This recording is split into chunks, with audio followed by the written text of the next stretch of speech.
কোন দিকে দৌড়াও? আল্লাহর কোরআনের দিকে এসো, আল্লাহর কোরআনের দিকে এসো। তোমাদের দরকার ইসলামের মেরুদণ্ড, তোমরা জীবনকে শেষ করে দিও না, আসো আল্লাহর কোরআনের দিকে যাও। হযরত ওমর যখন ইসলাম গ্রহণ করল, আল্লাহর নবী নারায়ে তাকবীরের স্লোগান দিলেন। আল্লাহর নবীর নারায়ে তাকবীরের স্লোগানের সঙ্গে সঙ্গে সাহাবায়ে কেরাম এমন করে তাকবীর দিলেন, মনে হলো মক্কা নগরীর সমস্ত পাহাড় পর্বতগুলি থর থর থর থর করে কাঁপতে লাগলো। দিকে তাকাইয়া কেমন জলিলুল কদর সাহাবী ছিল, কাটটা কাফের, আল্লাহ রাব্বুল আলামিনের হাবিবের মাথা আনতে চলে গেছে। কত বড় সাহস!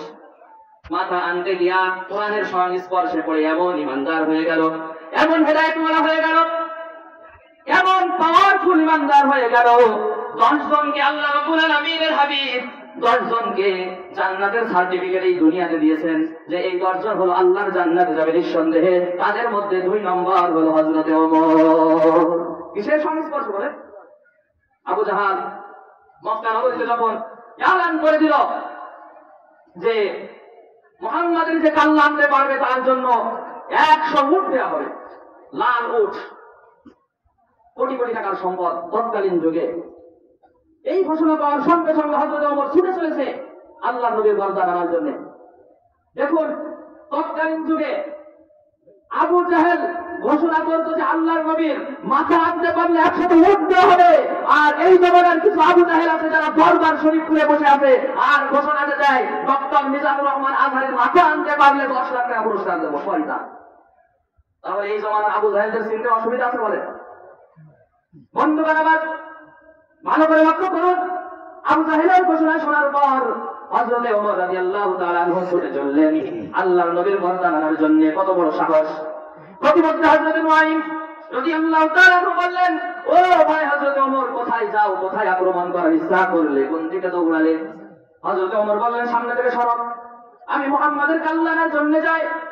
সে আমার গোত্রের মানুষদেরকে, আমার ধর্মের মানুষদেরকে ধর্মান্তরিত করে, ইসলামের দাওয়াত দেয়।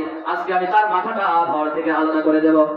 হযরত নুআইম রাদিয়াল্লাহু তাআলা আনহু বললেন, একটু কি বাড়ির খোঁজ নিয়েছো? বাড়ির দিকে একটু কি খোঁজ খবর রাখো? তোমার বোন ফাতেমা এবং তোমার ভগ্নিপতি সাঈদ তো আগেই কালেমা পড়ে মুসলমান হয়ে গেছে, নিজের ঘরের খোঁজ নেই, আর তুমি যাচ্ছ মুহাম্মাদের কাল্লা আনতে, সাহস তো কম না। হযরত ওমর রেগে গেলেন, রেগে অস্থির হয়ে বোনের বাড়ির দিকে রওনা হয়েছে। তিনি যখন ঘরের কোণে গেলেন তখন লক্ষ্য করলেন ঘর থেকে কোরআনুল কারীমের গুনগুন গুনগুন আওয়াজ আসতেছে। তিনি বাড়ির সামনে দাঁড়াইয়া ডাক দিয়ে বললেন, আমার মনে হচ্ছে তোমরা ঘরে যারা আছো তোমরা সকলে মুসলমান হয়ে গেছো, বের হয়ে আসো।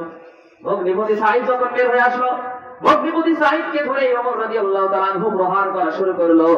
তাকে মারতে মারতে আত্মহত্যা করে ফেলেছে। এমন সময় বোন তার স্বামীকে বাঁচাবার জন্য তার স্বামীর গায়ের উপরে পড়ে গেছে।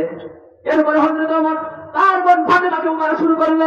মারতে মারতে মারতে মারতে এক পর্যায়ে বোন ফাতেমা বলতেছে, ভাই ওমর, চাই তুমি আমার জানে মেরে ফেলো, তবুও আল্লাহ রাব্বুল আলামিনের কোরআনের দাগ, আল্লাহ পাক রাব্বুল আলামিনের তাওহীদের দাগ, রাসূল কারীম সাল্লাল্লাহু আলাইহি ওয়াসাল্লামের রিসালাতের দাগ এই অন্তরের ভিতরে এমন ভাবে রেখাপাত করেছে, এই দাগটা মোছার মতন ক্ষমতা তুমি ওমরের নাই। সুবহানাল্লাহ! যাদের অন্তর ঈমান থাকে, ঈমানের পথ থেকে একটি পরিমাণ সরাতে পারবে না, ঠিক কিনা বলে? বন্ধুগণ আমার, ভালো করে লক্ষ্য করুন। হযরত ওমর এই কথা বলার সঙ্গে সঙ্গে তার হাত কাঁপা শুরু হয়ে গেল, একটু শান্ত হয়ে গেল। হযরত ওমর রাদিয়াল্লাহু তাআলা আনহু বললেন, ও বোন, আচ্ছা ঠিক আছে, বুঝলাম তোমার অন্তর থেকে এই দাগ মুছা যাবে না, তাহলে তুমি যেই কালামটি পড়ছিলে ওই কালামটি আনো তো দেখি কি আছে ওর ভিতরে, যার কারণে তোমরা এত পাগল হয়ে গেছো। হযরত ওমর রাদিয়াল্লাহু তাআলা আনহু তিনি শিক্ষিত মানুষ, পড়া জানতেন। তিনি চলে গেলেন, তিনি তার হাতে যখন কোরআনুল কারীমের একটি কপি দেওয়া হলো, তিনি পড়তে আরম্ভ করলেন, তাহা তাহা মা আনজালনা আলাইকাল কুরআনা লিতাশকা। এই আয়াত খন্ড করে যখন হযরত ওমর রাদিয়াল্লাহু তাআলা আনহু পড়া শুরু করলেন, পড়তে পড়তে দেখা গেল হযরত ওমরের দুই চোখ বেয়ে, দাড়ি মুবারক বেয়ে অশ্রু বিগলিত হচ্ছে। চিৎকার দিয়ে বলুন না সুবহানাল্লাহ! হেদায়েত শুরু হয়ে যাচ্ছে। দেখুন, কোরআন বুঝার মতো বুঝতে পারে, কোরআনের দিকে আগাইতে পারে, কোরআনের দিকে ভালোবাসা রাখতে পারে। আল্লাহ পাক রব্বুল আলামিন হেদায়েত দান করেন, জোরে বলুন না সুবহানাল্লাহ! ভাইরা আমার, হযরত ওমর রাদিয়াল্লাহু তাআলা তার বোনকে বললেন, তুমি এটা ধরো, আমি আল্লাহর নবীর দরবারে যাই। তিনি তরবারিটা কোষবদ্ধ করে মাথায় রেখে তিনি শুনে চলেছেন আল্লাহর নবীর দরবারে। দূর থেকে সাহাবায়ে কেরাম লক্ষ্য করলেন হযরত ওমর ঘোড়া ছুটিয়ে মাথায় তরবারি নিয়ে আল্লাহর নবীর দরবারে আসছে। সাহাবায়ে কেরাম ভয় পেয়ে গেলেন। সাহাবায়ে কেরাম সাথে সাথে দরজা বন্ধ করে দিয়ে রাসূল করিম সাল্লাল্লাহু আলাইহি ওয়াসাল্লামের দরবারে গিয়ে বললেন, ইয়া রাসূলুল্লাহ, সর্বনাশ হয়ে গেছে, হযরত ওমর আসে না জানি কি করে। ওই সময় আল্লাহর নবীর দরবারে বসা ছিল তার চাচা হামজা রাদিয়াল্লাহু তাআলা আনহু, তিনি ছিলেন বীর মুজাহিদ। তিনি জঙ্গলে যে বাঘ শিকার করতো, হরিণ শিকার করতো। তিনি ছিলেন ইমানদার, তিনি ছিলেন বীর মুজাহিদ, যার সামনে কাফের বেঈমানেরা তাকে দেখলে পারে থর থর থর থর করে কাঁপতো। এমন হামজার মতো ইমানদার এই জমানায় দরকার আছে না নাই? আছে কিনা ভাই? হযরত হামজা বলল, সাহাবায়ে কেরাম ভয় পাওয়ার কোনো দরকার নাই, ওমরকে আসতে দাও। ওমর যদি কোন সৎ উদ্দেশ্য নিয়ে আসে তো ভালো, আর যদি কোনো খারাপ উদ্দেশ্য হয় তাহলে হযরতের তরবারি দিয়া হযরতে ওমরকে শেষ করে দিব। আর আসতে দাও। এই হলো মুসলিম যুবক। এর নাম কি? এর নাম হলো মুসলিম যুবক।